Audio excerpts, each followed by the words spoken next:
My name is Paul. I'm an alcoholic. And it's good to be here and it's good to be sober. I want to thank the committee for giving me the opportunity to come here tonight and do service. It's a great privilege and a great honor to be asked to speak at a meeting, and one I don't take lightly. And I want to thank Matthew for being so kind to pick me up at the airport. And not only is Matthew my host, he's also the manager of the hotel that I'm staying in. And I just want to say to Matthew, those towels in the bathroom are so big and so soft and so fluffy, I can't tell you the trouble I had getting them into my suitcase, you know? I really had to push down to get them all in there, you know? And I don't know who rented all those movies, but it wasn't me, you know?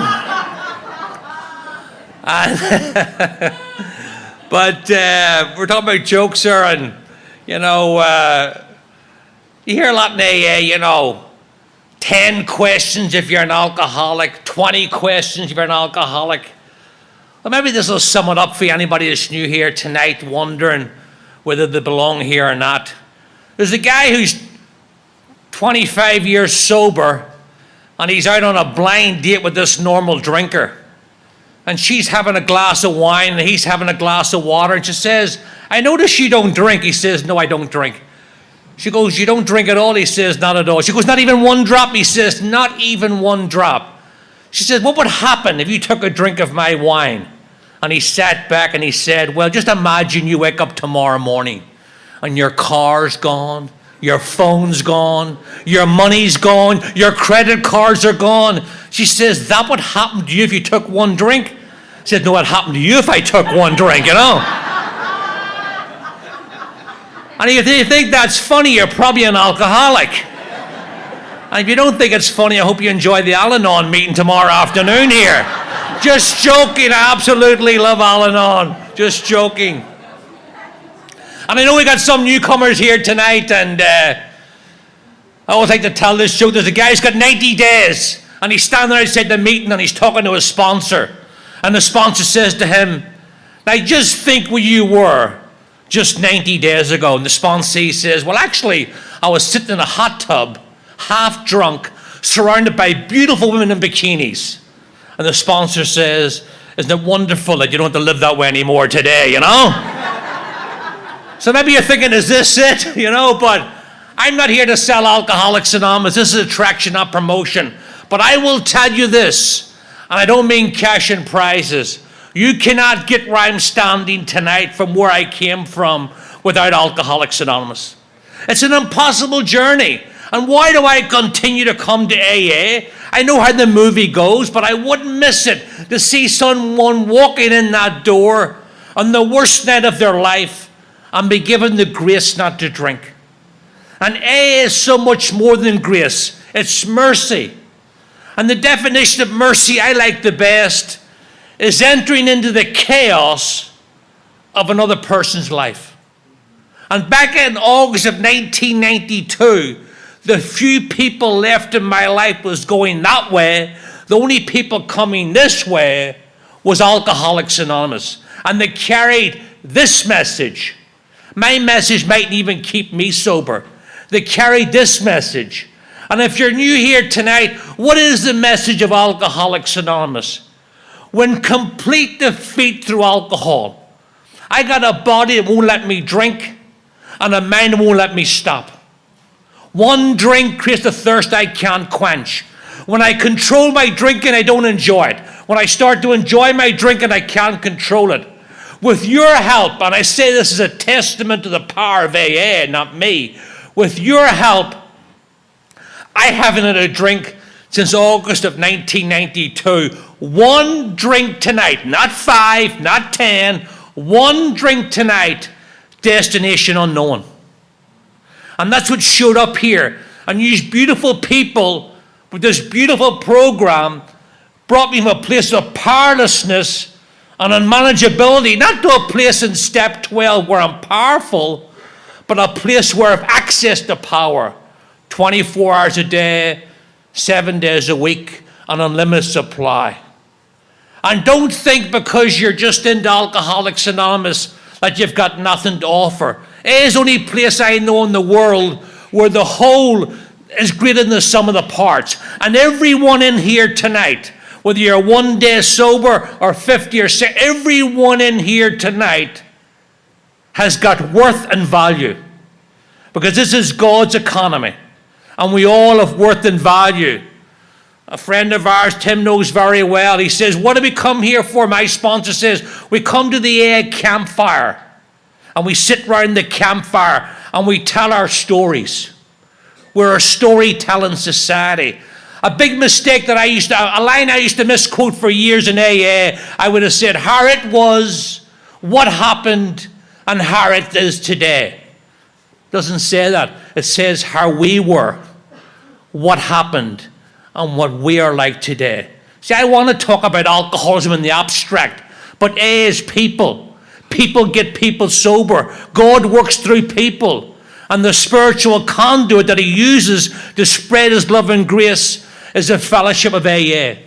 I'm a bit of an AA nerd. I live up in New York City. On December 11th, I always grab a couple of sponsees and we'll go into Towns Hospital where Bill Wilson got sober up in Central Park West. You can sit on the wall of Central Park and we'll look across and maybe a little gratitude meeting. Now, I don't know what happened in that room that night in December 11th of 1934, but Bill Wilson had an idea, a vision, and he thought of a chain of drunks, one drunk helping another, not just around New York, or a global one drunk helping another. And that's what I ask myself here tonight. How strong is my link in the chain? Is it strong to the people that went ahead of me? And more importantly, is it strong to the people coming behind me? If someone says to me tonight, Paul, can I comprehend the word Trinity? Can I know peace? Absolutely walk this journey with us.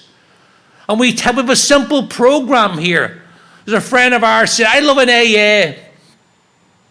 This fellowship, it's not vertical, it's horizontal. It's egalitarian, not a hierarchy. And we all have worth and value.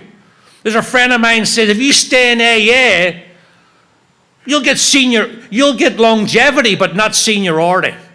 If I think I'm better than somebody else because I got here before they did, shame on me. I love the fact in AA we're a fellowship of equals. And everybody's got something to offer here tonight. You know? So come all the way in and sit. It says in chapter 4 in our book, it talks about the old theory of the flat earth. Used to think we lived in a flat earth. I'm a great believer that the AA world is a flat earth. If you go to the age of Alcoholics Anonymous, you go off. If you're new here tonight, ignore the negative messages from the brain. This disease wants you alone and afraid. Come right into the middle of Alcoholics Anonymous. Come right up to the campfire. And as my sponsor says, throw your damp log on there and watch it catch fire in Alcoholics Anonymous. You know? I don't know why I'm an alcoholic, to tell you the truth. And I don't really care. Was I born an alcoholic? Did I become an alcoholic? Was I a symptom looking for disease? Was it nature? Was it nurture? I don't know and I don't care. I love what it says in the big book. It says we cannot answer the riddle. That's above my spiritual pay grade. I just accept the fact tonight that I am an alcoholic. In fact, everything I need to know, I found out at my first meeting. My name is Paul and I am an alcoholic. That tells me who I am, what I am, where I am, and what I need to be doing. And they told me in AA, Paul, you make that the central fact of your life.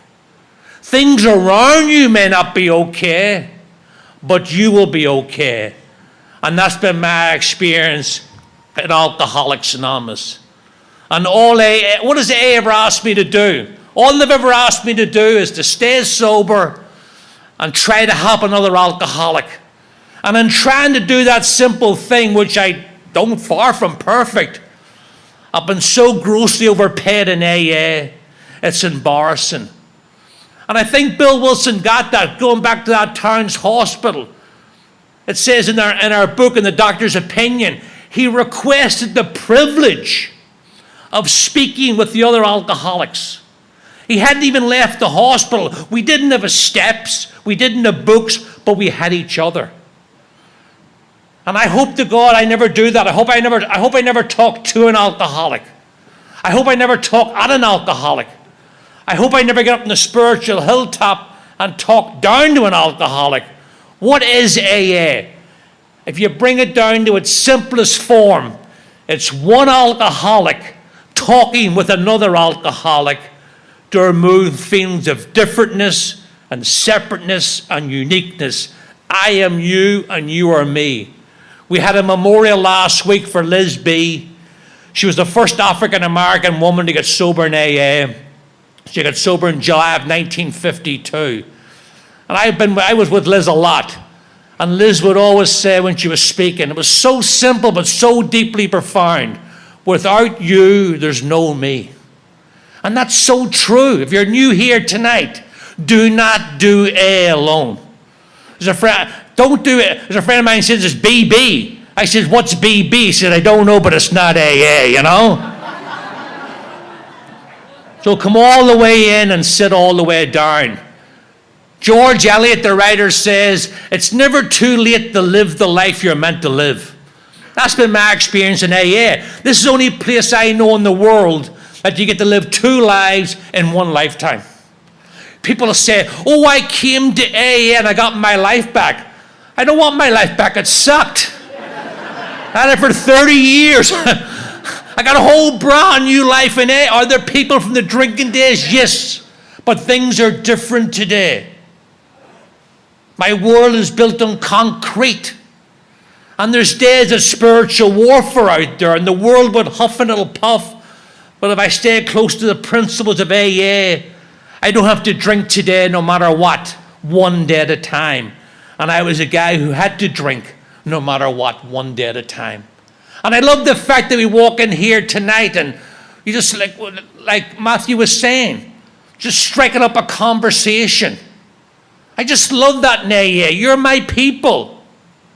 What's the old joke? AA is the only place in the world you can walk in a room full of strangers and start reminiscing. You know what I mean? I might not drink with you, but when you say you're an alcoholic, I know enough.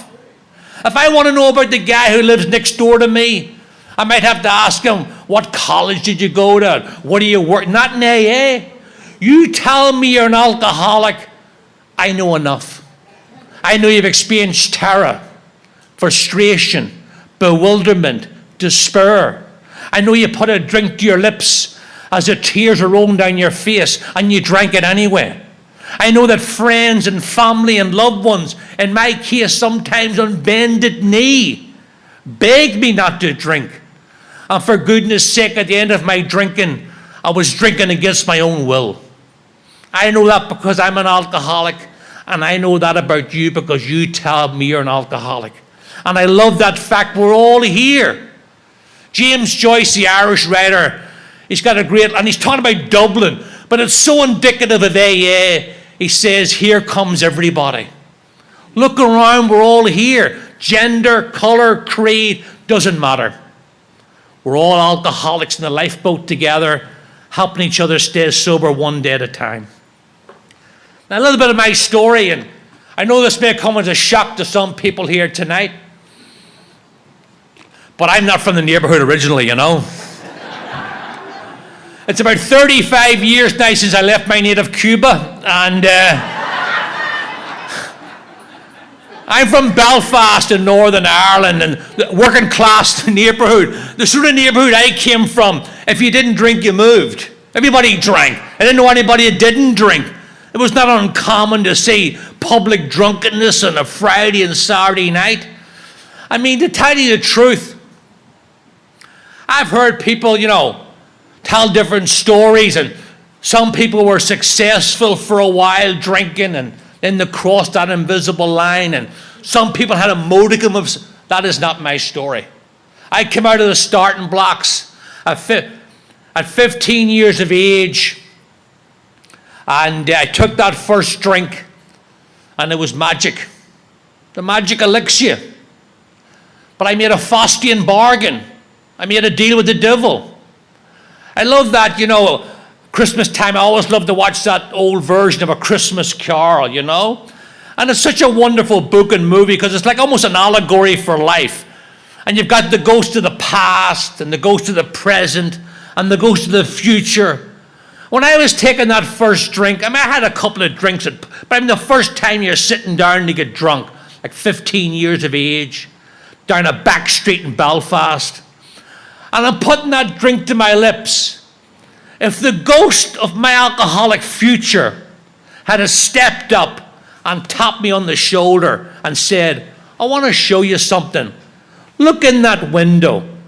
You see that guy drinking round the clock against his own will? You see that guy who's pushed away everybody who mattered in his life?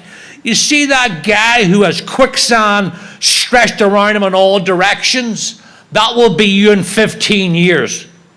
I just say, you're out of your mind. You must be thinking of somebody else. But that's exactly what happened. I wouldn't let another man do to me what I allowed drink to do to me. I'm not a violent man. Only ever had one bar fight, and that was a draw. Although most people watching said that she won, and we'll move quickly on from that, But this herbaceous creditor is not true. In the Merchant of Venice, Shylock just wanted 1 pound of flesh, not this disease. It'll take my job, it'll take my car, it'll take my wife, it'll take my kids, it'll take the shirt off my back. But what it really wants is me 6 feet under. There's a lot of terminal diseases out there. I'm not familiar with those, but I'm familiar with this one. This disease of alcoholism will kill me stone dead with or without a drink in my body. I don't need booze in my body to burn my life to the ground. I almost done it in AA because I wouldn't accept these spiritual principles. I wouldn't accept that there was more wrong with me than drink, and I was going to take more than that drinking to get me well in AA. So I was off to the races, black and white to colour from the first drink. And before I'm out of my teens, it was like going down a ski jump. I started drinking at 15. Within 6 months, I'm getting my stomach pumped out in the local hospital on a school night. And they told my parents, it's a good job you brought him here. He probably would have died of alcoholic poisoning. Before I'm out of my teens, I'm a daily drinker if I have the money. I'm morning drinking if I have the opportunity. And it got worse, and it got worse, and it got worse. But the good news for anybody that's new here tonight, sobriety is progressive as well. Now, I'm not going to stand up here like some snake oil salesman and promise you the moon and the stars. There's things I lost through drinking and it didn't come back. There's things you might have lost through drinking and they might not come back. Thank God for this beautiful program. Who among us could live with the guilt and the shame and remorse of our drinking if it wasn't for the 12 steps to alleviate that? I wasn't a sociopath. I knew the bridges I burned, the doors I slammed, the people I walked away from. I can't change the past, but because of this program, I was able to come to terms with my past. So my life's fallen apart in Northern Ireland. I don't know if you know Northern Ireland history. There was you gotta love the Irish. We had like a low-level civil war going on, which we euphemistically refer to as the Troubles, And my life's fallen apart. But see, I don't want to look in. I'm a finger pointer. I'm always into the blame game. It's the story of my life. Always looking for an outside fix for what's an inside job. I'm blaming Northern Ireland. And I'm a working class Catholic from the wrong side of the tracks. And a big chip on my shoulder. In fact, when I got to AA, a guy says to me, you know something? You're a well-balanced guy. I said, finally, somebody knows what's going on around here. He says, yes, you got a chip on both shoulders, Hated everything, hated everybody, can always find the needle in the haystack. That's me. So my life's falling apart in Northern Ireland. I'm blaming the Troubles, can't get a break. And I'm so dramatic, like I come home one night half drunk, and I call my father over, and in a hushed tone, I said, Dad, sit down. I got some bad news for you. He said, what is it? I said, I'm going to America, and don't try and talk me out of it. He says, talk you out of it? I'll help you pack. On you go, Columbus. Let me give you some folly advice. Turn left at Greenland, you know? I know we got some new people here tonight that might know this, that Columbus was actually an alcoholic.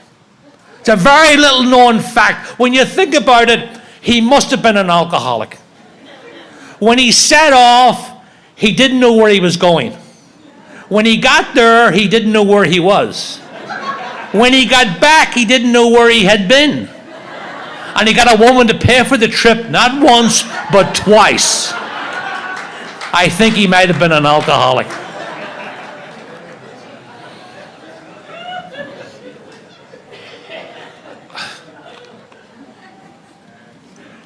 So I jump on an Aer Lingus plane and off I go to New York, and the first thing I'm packing out of the case is me. And my alcoholism. Everywhere I go, there I am. And to make matters worse, I know Jimmy's going to get mad here recording. To make matters worse, I ended up in a place called Rockaway Beach, New York. I don't know if you know Rockaway Beach, New York. It's a big Irish-American neighborhood. People who are not even in AA, they'll go, oh, Rockaway Beach, the Irish Riviera. We know it better in AA as cirrhosis by the sea. There's more alcoholics in fact, there's two types of people in Rockaway Beach. Those that are in AA and those that should be in AA, you know?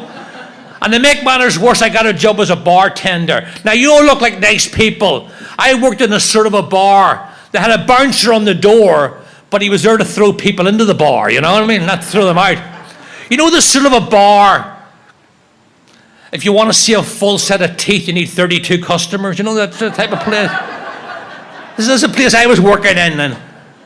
And forget about ladies' night. Look at these beautiful women. The women that come into this bar, they look like they put their makeup on when they were jumping up and down on a trampoline. It was like over here, back up, back here.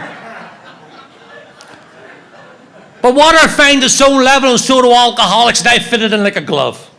I used to work from 6 at night to 4 in the morning. I worked in a bar, it's quite sad to admit this. I worked in a bar where I could walk behind the stick at 6 o'clock at night and pour myself a drink, put it in the speed rack, and drink. At the end of my drink, and I couldn't even get there. Fears and phobias and hang-ups, and couldn't ride elevators, forget about the subway. What's the old saying? Booze give me the wings to fly, and then it took away the sky. The herbaceous creditor. I'm not going to bore you with all the ins and outs, but I've experienced every form of drinking. I was a weekend drinker as a kid, a daily drinker, a morning drinker, a binge drinker. And I hit my first hospital in New York when I was 25. I was brought down an alcoholic seizure, and it wouldn't be my last trip to that hospital. By the time I'm 27, I'm trying to stop drinking. I'm throwing everything at this. I can stop, but I can't stay stopped. You know what A has given me that I can never repay them for? They've given me something between me and the first drink. Before I came to AA, I had nothing between me and the first drink. The thought of a drink would then become an obsession. What's an obsession? An idea that crowds out all other ideas. If you get, maybe not down here, but up north, you get in your car after it's snowing and all you see is snow. When I start thinking drink, that's all I see. It's like taped to my eyeballs. And I always drink. Always, before I came to AA. Up in this moment in time tonight, I have never beaten an obsession to drink. Until you people showed me a different way of living.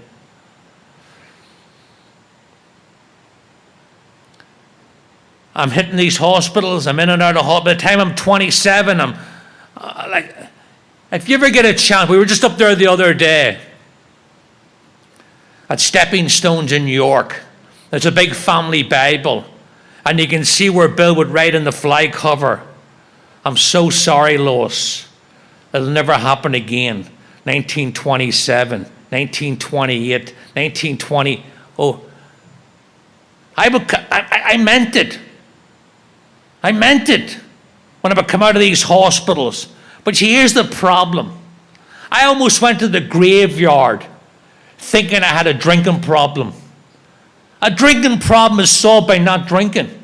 Our book gives a couple of examples. A medical reason, a romantic reason, a change of environment. And it says those people can stop or even moderate. But then it talks about us. What about the real alcoholic? I don't have a drinking problem. I have alcoholism. And that's a horse of a different color. Yes, it's physical. You can't enjoy the benefits of being sober and drink booze at the same time. I know that sounds like a no-brainer. You'd be surprised how many people try to thread the needle on that one. But it's also mental and spiritual, and in my case, wrapped up in a body full of sick, immature emotions. And I'll give you one vignette that just sums this up. At this stage of my drinking, ballroom drinking is a memory. Here's a recipe for unhappiness. Lock yourself in the apartment, draw the blinds, and play the saddest blues music you can get your hands on. Here's the sort of stuff I would listen to, like the great Warren Zevon. If you won't leave me, I'll find somebody that will. The sort of songs alcoholics like to listen to, you know. Or the Al-Anon version of that song. If you leave me, can I come too? I'm just joking. I'm just joking. I'm just joking. So I would go, like it says in The Godfather, I go to the mattresses. I just lock myself in the apartment, drink, pass out. You wake up. You know how you wake up? Is it dawn or is it dusk? I don't give a damn. Who cares? And I ran out of booze, but I'm a bartender in Rockaway. I always know where to get drink in the middle of the night. I go down to this bar between 4 and 8 to close the bars, and the guy was cleaning the place up. I knocked on the side door. He let me in, put a bottle of Deers up on the counter and a glass of ice, a few beers. I went on, cleaned the place up. I missed the mark and I collapsed in the bar in a seizure. And I woke up again in Peninsula Hospital. I was convulsing so bad that they had to put me in a restraining sheet and jam me up full of Librium to get me off the ceiling. I eventually leveled out, and there was a woman standing at the bedside, you know, with this alky on again, off again relationship. And they took the restraining cuffs off, and I took her hand. And I wasn't trying to be cinematic. I took her hand, and I said to her, I can't drink. It's obvious I can't drink. And I will never, ever drink again. That's it. I'm done. It's over. Get a contract. I'll sign it with my own blood. Put me in a lie detector machine. I would have passed with flying colors because I meant it at a visceral level. But here's the problem. I left that hospital. I really didn't know what the problem was, step 1. I really didn't know what the solution was, step 12. And I hadn't got used good people to bring me between the two. So one more time, even with all that conviction, I'm leaving the hospital and it's me against the first drink. And as I said, I have never beaten an obsession against the first drink. You know what it's like? It's like getting in the ring with the heavyweight champion. A child could say, don't get in the ring. But don't get in the ring means don't take the first drink. And I don't know how not to take the first drink. So what do I do? Perhaps you can identify. I get back in the ring and I tell myself the epitaph of the alcoholic. It'll be different this time. I'll watch it. The minute it starts to get out of control, I'll pull it right back in. But I take that first drink and I'm off in the well-known spree that Dr. Silkworth talks about in the big book. And this didn't happen once or twice. This happened over and over. I'd be embarrassed to tell you how many times. And that difference between drinking and alcoholism, or not drinking. See, I left that hospital that time. Here's what happens to me when I try to stop drinking. Like if you're new here tonight, maybe you're thinking, oh, 12 steps, 12 traditions. We have a triangle inside a circle here. It's our symbol, our emblem. And there's 3 parts to it: unity, service, and recovery. I believe from your first meeting, you can put all 3 parts of that triangle into your life. Right now. Unity. We do together what I can't do alone. Many meetings make it easy, few make it hard, none make it impossible. I need you and you need me. There's one lifeboat and it's called AA. I better make sure I'm in it. It's none of my business who's sitting next to me. That's God's business. It's my business to help that person or be helped by that person. For that I am responsible. Service, a gentleman that used to live down this way, who passed away, used to say, the highest pay grade in AA is servant. You put away one more chair than the one you sat on, you're doing service in AA. Recovery. Maybe the 12 steps do seem like a foreign concept. We have slogans in AA. Easy does it. Live and let live. One day at a time. They were like the banisters to the steps. As I put my foot in step 1, those slogans kept me steady. Now I'm here to tell you from personal experience, you can stay dry in 2 parts of the triangle. I've done it. You can even stay dry in 1 part of the triangle. I've done that too. But if I want to get free from the one guy I can never get free from, which is me, I got to put all 3 parts into my life. I got to do it every day. What a small price to pay for the life that he has given me. I sometimes am in Las Vegas and I don't gamble, but I like to watch, and I'm standing in Caesar's Palace. Maybe you see those guys on TV and gals that are playing high stakes Texas Hold'em, and the guy stands up and he gets all his chips and he says, I'm all in. What a great metaphor for Alcoholics Anonymous. I got to be all in. And I got to be all in, because the disease is all in every day. I got to be all in every day, but a small price to pay. Now I'll give you a vignette about that alcoholism. I left that hospital that time that I was speaking about, convinced that I was finished. A week goes by, no drink. I get a stone in my shoe. I don't know where it came from, but it's there all the time. 2 weeks go by, no drink. I've got this knot in my stomach that just gets tighter and tighter. 3 weeks go by, the top button of my shirt feels tight. I'm talking through gritted teeth. A month goes by, and I got a month. You could fry eggs in the back of my neck. Now, I submit to you, after 30 days, you put me in any machine in the world, you will not find a trace of alcohol in my body. I submit to you, that's not a drinking problem, that's a living sober problem.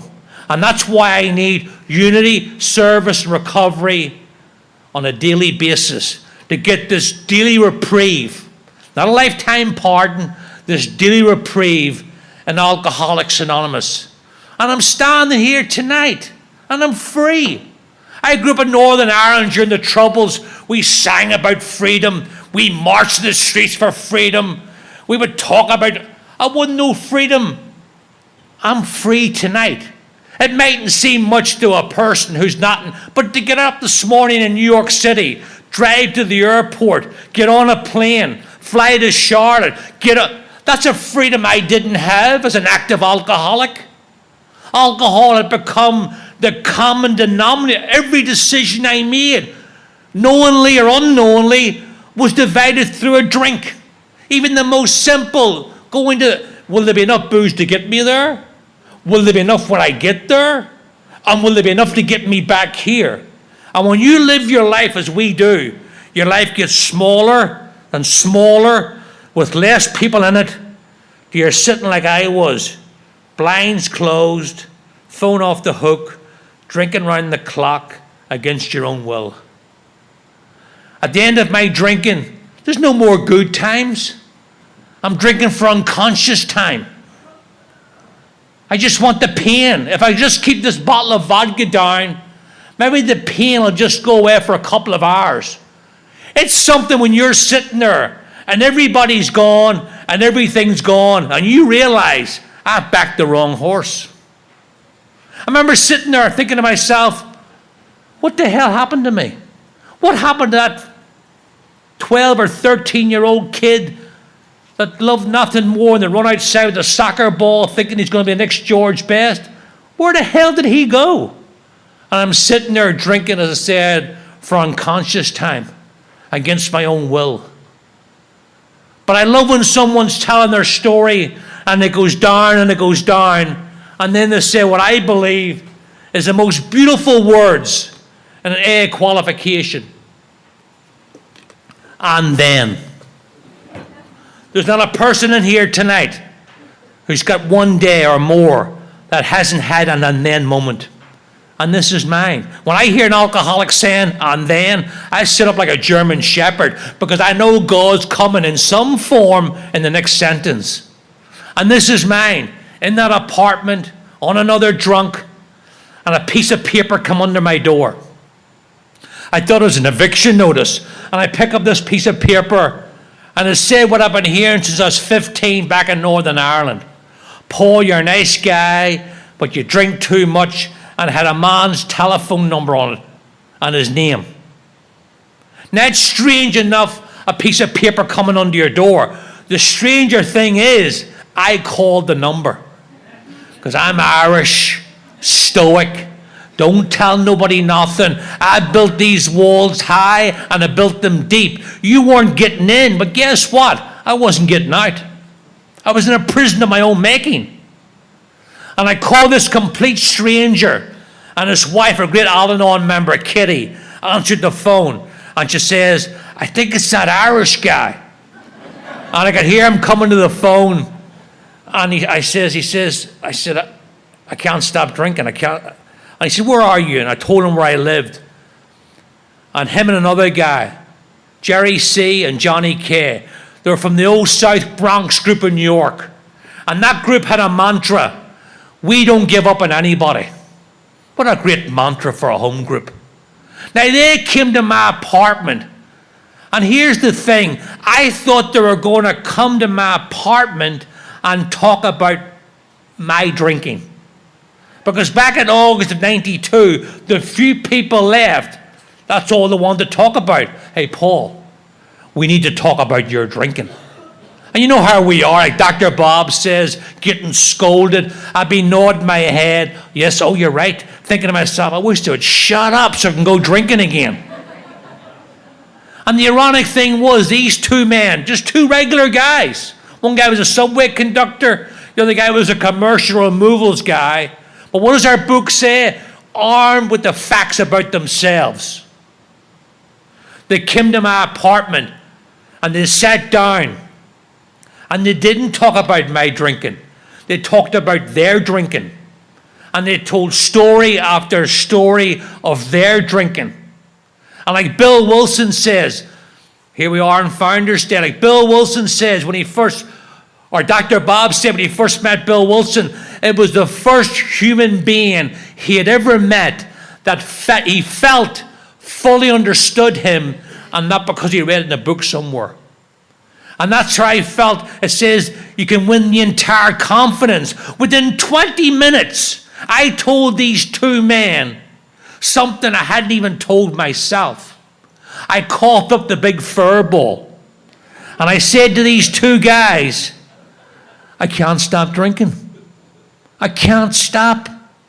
The last time I got out of a hospital, I was drinking the same day as I got out of the hospital. What's wrong with me? And that's why identification is our most prized possession in AA. When you talk about you, I find out about me. And the guy put his arm around me and he said the most beautiful words a suffering alcoholic can hear. He says, help is on the way. Little did I know it'd be my sobriety date.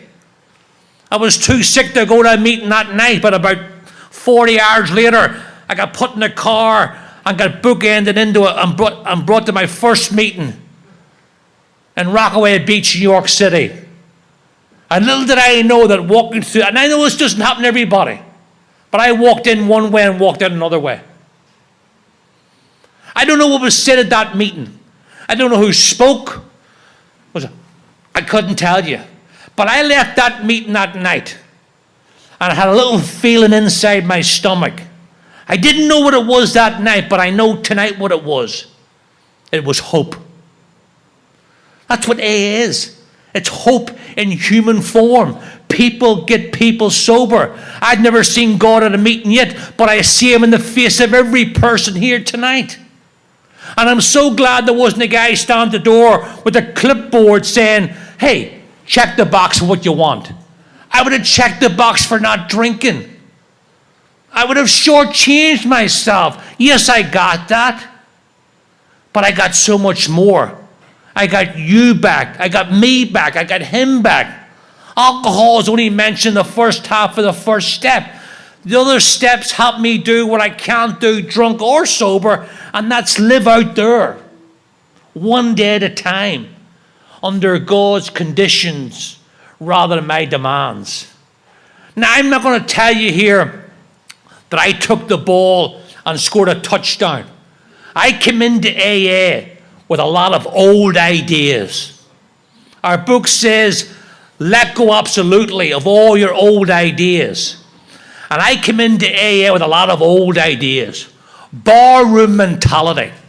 Barroom mentality that might serve you well at 2 o'clock in the morning in some gin mill, but we're not helping me in AA. Now, I'm here to tell you from personal experience, you can fool them at the coffee pot at 7:30 at night. I've done it. How's it going, Paul? Oh, it's going great. You know when untreated alcoholism would come to visit me? 2 o'clock in the morning.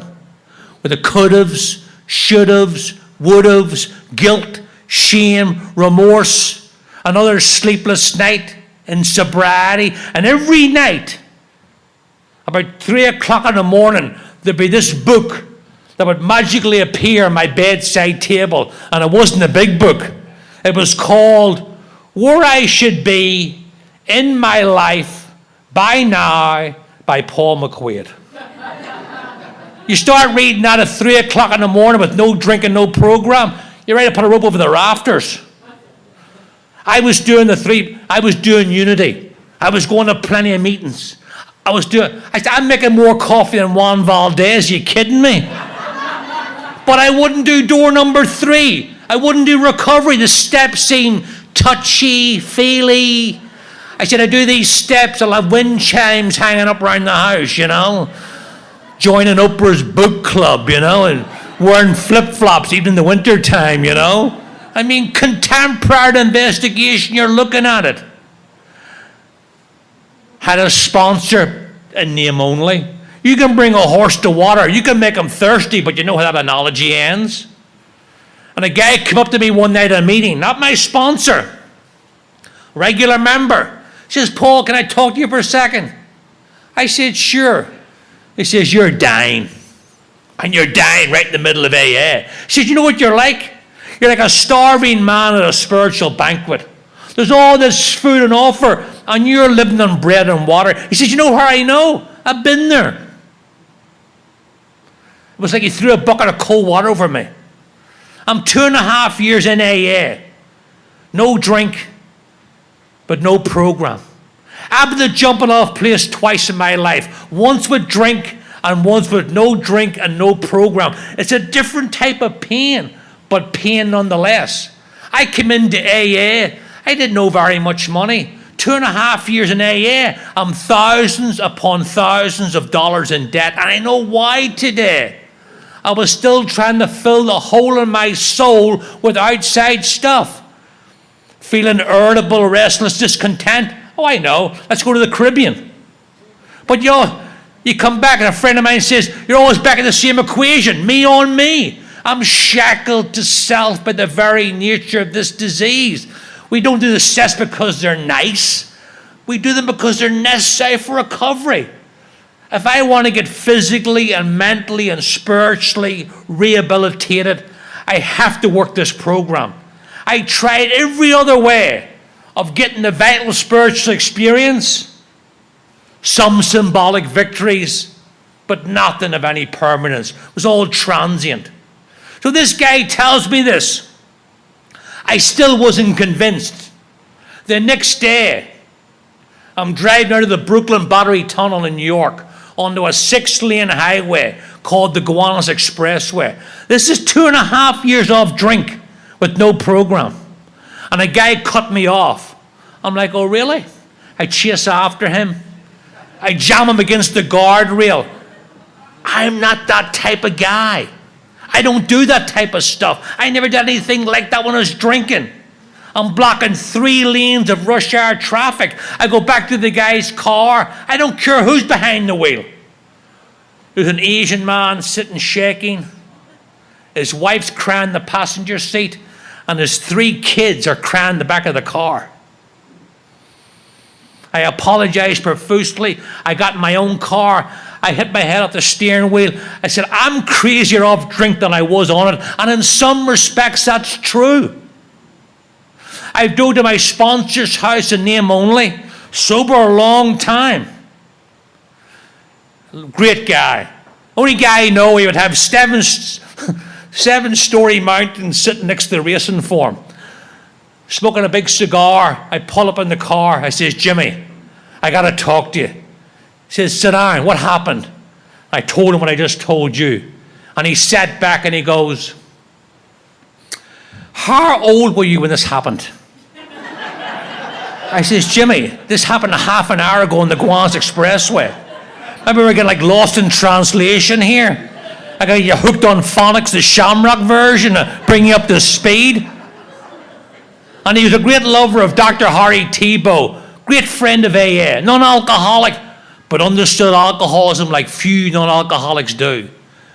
And Dr. Tebow coined that phrase, His Majesty the Baby. He says, you're like His Majesty the Baby. You're like a child in a man's body. He said, I got news for you. Number 1, they don't make cribs in your size. That's number 1. Number 2, we're going to tell you something. You've been tiptoeing around this program. If you don't get into this program, if you don't get free from you and start living right here, right now, your life's going to go unlived in AA, and that's on you. Isn't that one of the saddest things? We come into AA and we talk about the car crashes and this. You know the saddest thing is coming to AA and living an unlived life in Alcoholics Anonymous with those 12 steps sitting on the wall. That's the saddest thing of all. I know because I did it. Is it nice to do the steps of AA and get a full knowledge of your condition? Yeah. Find out who you are and who you're not? Yeah. When did my life catch on fire? When did my life take on new meaning? When I turned around and brought another man through the program. That's when great events came to pass in my life. You know? I look at my life and I'm saying, don't get me wrong. I thought if I did the steps and was a good boy in AA and ate my AA vegetables, everything. AA doesn't give you immunity from life. It gives you the ability to deal with life on life's terms. Life goes on in sobriety. If you're new here today, the roller coaster goes up and it goes down. Just don't get off. Stay on. Ride it out. But you know what I love about AA and this program? I get to show up today. I don't like admitting this in front of a crowd of people. But before Alcoholics Anonymous, I thought courage was rolling about a floor in a bar with some guy you have a problem with. I'd just teach you to go crazy for a couple of minutes. Courage is showing up for life on life's terms. And when it came to that, I was a devout coward. Because life would knock on the front door and I get a bottle of vodka and go out the back window. Oh, I would dress it up. I'm a free spirit. It's no coincidence I'm in America or an Irish accent. I was a runner, a long distance runner. I love the fact now in AA, when life, which it does, knocks on the front door, I can open. Program, higher power, and say, yes, what is it? I love that fact. My name wasn't what the paper was written on. I was able to go back to Ireland and make amends to my mother and my father. My father's passed away now. My brother's got well over 20 years now back in Northern Ireland in the program. We're the first people in our family. The chain has been broken in my generation. There's been alcoholics in my family as far as the eye can see. And I love going over there to the fellowship. I'll tell you a couple of quick stories and then I'll sit down. I used to go back and forth to Northern Ireland a lot when I got sober, before I got married and had kids. And I was home there one time around Christmas time. And I was asked to speak at a meeting on Boxing Day, which is the day after Christmas. And they had the part of a prison outside of Belfast then, where they used to keep all the political prisoners. And during visiting hours, one of the political prisoners got killed. And the country was on the brink of a civil war. I mean, it was bad. And my brother says to me, we can't go speak at that meeting tonight. They're burning buses, barricades. I said, I will go anyway. He says, So four of us in the car, 4 Catholics from West Belfast, which is all Catholic. And we took the circuitous route over the peace line into East Belfast, which is all Protestant. I love A. Gallows' humor. One of the guys says, just think, the last time 4 Catholics were in this part of Belfast after dark, they were in the trunk of the car, you know, and we all laughed at that. And we got to the meeting, and the young kids over there, teenagers, they do this thing called joyriding, where they'll steal cars and drag them around and burn them out. So we pull up, strangers, they're like, and the chairperson of the meeting is standing outside, and he recognizes one of the guys in the car, and he shouts across to the kids, hey, see that car? Leave that car alone. These guys are friends of ours. Now, we went into that meeting that night.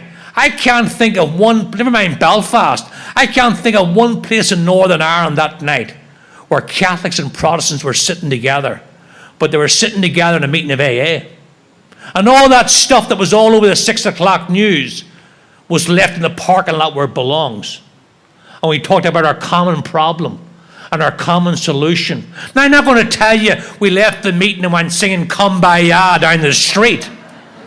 But I felt good knowing those guys were sober in the world. And I think they felt good knowing that we were sober in the world. If you're new here tonight, we get a front row seat for the very best that humanity has to offer. A friend of mine was at a meeting in Israel. There's an English-speaking meeting in Tel Aviv. And at the end of the meeting, is it odd or is it God? There was a Jewish man standing next to a Muslim woman. And because of their respective religions, they can't have physical contact. And my friend says it was awkward. There was just like pregnant pause. And then she picked up the big book. And she held one side of the big book. And he held the other side of the big book. And the circle was formed. That's what we have here in AA. Staying sober one day at a time. I just want to end on this one story. There's a story, and some people say it's a religious story, but it's really a spiritual story. And it's a story of the prodigal son. And we're all prodigal sons and prodigal daughters. I know where the story goes. The guy gets all his inheritance, and he goes off and he burns his life to the ground. He's got nothing left. He decides to go back home to his father. Now, I read that story many, many times. Someone pointed out to me, it says the son comes up to the house. It never actually says if he goes in. If you're new here tonight, don't do what I did. Now, why you're here tonight, that's between you and your higher power. But I'm here to tell you, if you are here tonight, you've been called to the spiritual banquet. Don't do what I did and stand outside looking in the window. Don't do what I did, come in and settle for crumbs from the table. Come in, pull up a chair, and partake of everything that's on offer. I believe your higher power wants to give to you in abundance. Now, your abundance might look different than my abundance, but he wants to give to you in abundance. That can't happen if you're standing looking through the window. So please, It's been beautiful to be here. I just want to end on the Irish blessing. From my heart to your heart.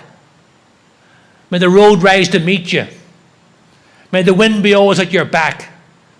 May the sun shine warm upon your face and the rains fall soft upon your fields. And until we meet again, may God hold you in the palm of his hand. Thank you very much.